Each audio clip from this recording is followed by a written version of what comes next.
langsung saja. Assalamualaikum kita. Selamat pagi. Minggu kemarin kita sudah belajar tentang literasi sosial. Gimana? Setelah ujian, apakah interaksi sosialnya ada? Apa interaksi sosial setelah ujian?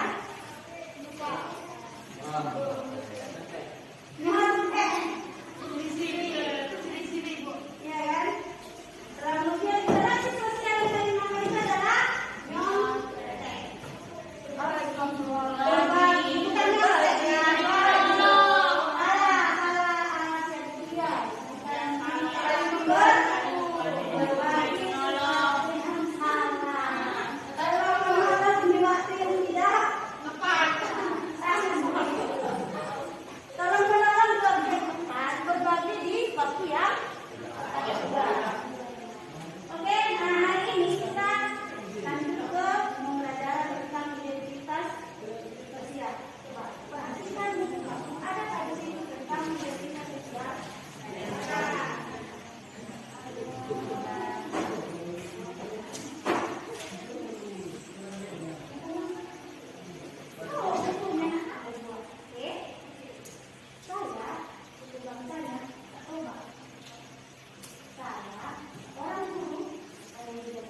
Nama saya Richard Putesa.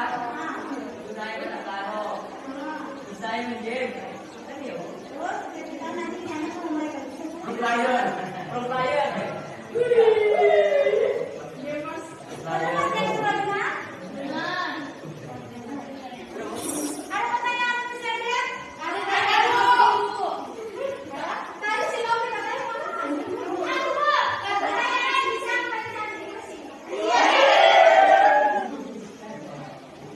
Ani lagi Pak.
Ya, kita memahami karakteristik orang lain.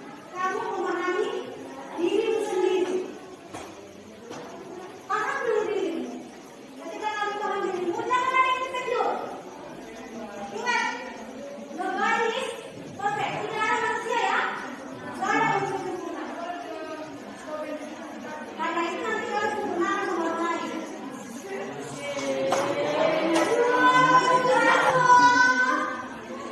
Langsung heboh ya, kita disempurnakan orang lain, oke? Sampai di sini pembelajaran kita hari ini bisa membuat semuanya dan bisa membuat awan kita tidak bosan di tempat. Bisa tahu ya. Terima kasih karena sudah berpartisipasi dalam pembelajaran kita hari ini. Sampai jumpa di minggu.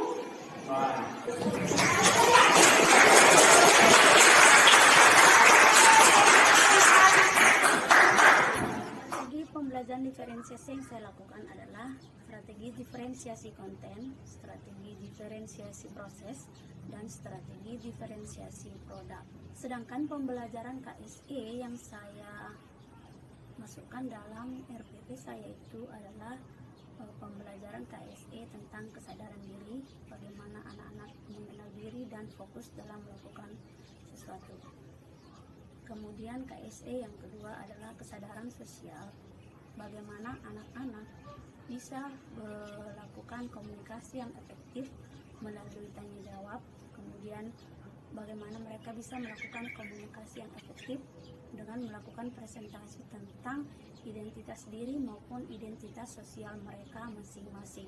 Sebelum memulai pembelajaran, terlebih dahulu saya melakukan pemetaan kebutuhan murid-murid saya melalui Google Classroom. Pemetaan yang saya lakukan itu berhubungan dengan minat dan bakat anak-anak saya dalam hal menulis, kemudian menggambar, dan juga bercerita.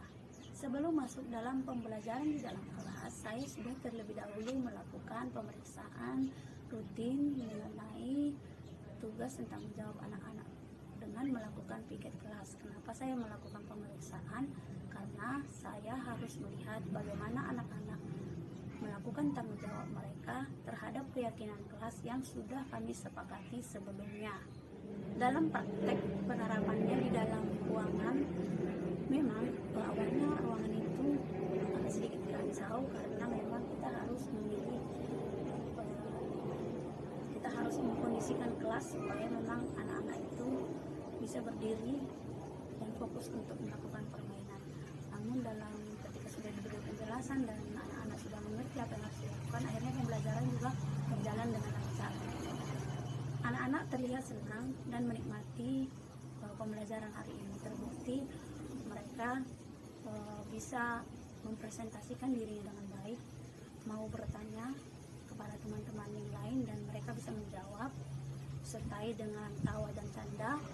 Ini saya rancang di dalam RPP itu dilakukan di luar ruangan karena kondisi alam dan juga kondisi lingkungan sekitar sekolah kami itu sangat mendukung sekali untuk melakukan pembelajaran di luar ruangan. Kondisi lapangan juga sangat mendukung karena luas dan anak-anak bisa bergerak dengan space yang tidak berhimpit-himpitan. Namun dalam kenyataannya, ketika hal ini akan dilakukan, kita mendapat satu masalah di mana lapangan kita dijadikan sebagai tempat parkir sementara karena lahan parkir kita sedang direnovasi pada hari itu. Awalnya anak-anak penasaran, kenapa kita harus berpindah tempat, kenapa kita harus membentuk huruf U. Kemudian saya menjelaskan bahwa hari ini kita akan melakukan permainan lempar bola. Nah, dengan lempar bola ini masing-masing anak-anak akan mempresentasikan seperti apa identitas diri dan juga identitas sosialnya, agar bagaimana caranya menghargai orang lain dengan semua keberagaman yang ada. Kita juga belajar bagaimana kita bisa memahami orang lain, bahwa memang setiap manusia itu diciptakan oleh Tuhan itu memang berbeda. Ya, yang berikutnya adalah bagaimana anak-anak itu bisa fokus dengan teman-temannya, sehingga ketika bola ini dilempar, bola itu bisa ditangkap dengan baik, meskipun dalam praktiknya memang agak sulit karena anak-anak kebanyakan tidak berhasil menangkap bola karena kondisi lemparan yang terlalu tinggi atau justru lemparan terlalu rendah, atau mereka mengelak untuk menangkap bola karena merasa belum siap untuk melakukan presentasi. Nah, dalam hal ini saya memberikan motivasi kepada anak-anak bahwa tidak masalah ketika anak-anak memiliki kekurangan, tidak masalah ketika anak-anak tidak sama dengan orang lain, karena memang setiap manusia itu berbeda. Dan inilah refleksi yang bisa saya lakukan untuk pembelajaran materi tentang identitas sosial. Semoga kedepannya saya bisa memperbaiki lebih baik lagi, lebih menyenangkan lagi bagi anak-anak, sehingga mereka bisa mengembangkan minat dan bakatnya dengan